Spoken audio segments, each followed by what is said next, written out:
أفعال وتصرفات هتخلي ولادنا فريسة سهلة للمتحرشين والحل لكل مشكلة فيهم. أول حاجة إننا بنربي ولادنا على الطاعة العمياء، وده لما بنقول لولادنا هو كده واسمع الكلام من غير نقاش، وإنه الكبار ما ينفعش حد يعترض عليهم، وده بيخليه مطيع لأي حد. وهنا المفروض هنحترم رغبة الطفل في المساحة الشخصية بتاعته، وهنقوله إنه جسمك ملكك ومش لازم تحضن حد غصب عنك. وكمان لما ما نعلموش انه في اماكن برايفت او في اماكن خاصه في جسمه مش مفروض حد يلمسها، مش مفروض حد يشوفها، بيخليه ممكن يفتكر انه اي حد يلمسه ده عادي. وكمان طبعا خوف الطفل من انه يحكي حاجه لاهله حصلت معاه. لو الطفل بيخاف يتكلم معاك علشان هتزعق له، هتضربه، هتقول له انت غلطان، مش هيحكي لك حاجه لو حاجه ضايقته.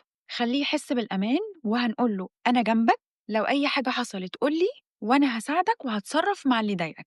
فهّموه كمان لمّا حد يهدّده بحاجة يقول إيه ويتصرّف إزاي علشان ما يبقاش الموقف كبير عليه وما يستغربش الموقف لو حصل معاه. واحدة من الsession في المشاكل دي، الولد بيحكي إنه اللي أذاه لمّا قلّعه هدومه، الولد اتكسف وسكت وما عرفش يتصرّف واتخض من شكله وإن جسمه باين قدّام حد. وده بيرجع لعدم التوعية الزيادة بالأماكن الprivate أو الأماكن الخاصة بالطفل، وإننا لازم نعرّفه إنه ده جسمه، إنه لازم يتقبّله وإنه يفهمه ويتقبّله بتفاصيله، ونفهّمه إيه هي اللمسة العادية وإيه اللمسة الوحشة. ممكن كمان نفهّمه بقاعدة مايوه السباحة، إنه أي حاجة المايوه بيغطّيها ما ينفعش حد يلمسها، حد يشوفها أو يتكلّم معاه عليها. إحنا بقى المفروض نوعّي نفسنا دايمًا وبلاش ثقة مطلقة في أي حد. وطبعًا تحكوا مع ولادكم وتسمعوهم دايمًا، اعرفوا تابعوا تعاملاتهم ومشاعرهم ويومهم مع الكبير والصغير اللي بيتعاملوا معاه، واعرفوا يومهم أول بأول وخدوا كلامهم ومشاعرهم على محمل الجد.